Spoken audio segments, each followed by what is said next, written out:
ভিডিওটা একটু দেখবেন। নিজেদের সীমানায় থেকেও অসহায় বাংলাদেশ। আমাদের সমুদ্রের বিশাল খনিজ সম্পদ এখন লুট করছে ভারত ও মিয়ানমার। বিশাল বঙ্গোপসাগরে বাংলাদেশের অংশে 100 ট্রিলিয়ন ঘনফুট গ্যাসের হাতছানি থাকলেও আধুনিক প্রযুক্তির অভাবে আমরা আজ পঙ্গু। সেই সুযোগে আমাদের গভীর সমুদ্রের মাছ আর প্রাকৃতিক সম্পদ আধুনিক ট্রলারে তুলে নিয়ে যাচ্ছে। খায়ালাও, সব খায়া ফেলাও।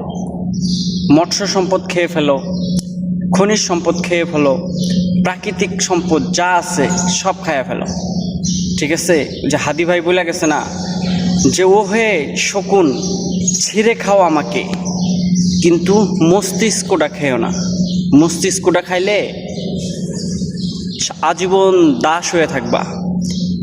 ঠিক তেমনই বিগত 55 বছর ধরে বাংলাদেশের তথ্য প্রযুক্তি, আকাশ প্রতিরক্ষা, সামরিক ক্ষেত্রে কোনো ধরনের বাজেট নাই, কোনো ধরনের উন্নতি নাই।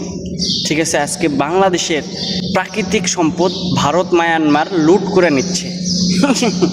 শালা কত একটা কাঙ্গাল! এটা কি ভারত? এটা ভারতের অঙ্গরাজ্য, এটা কোনো দেশ হতে পারে না।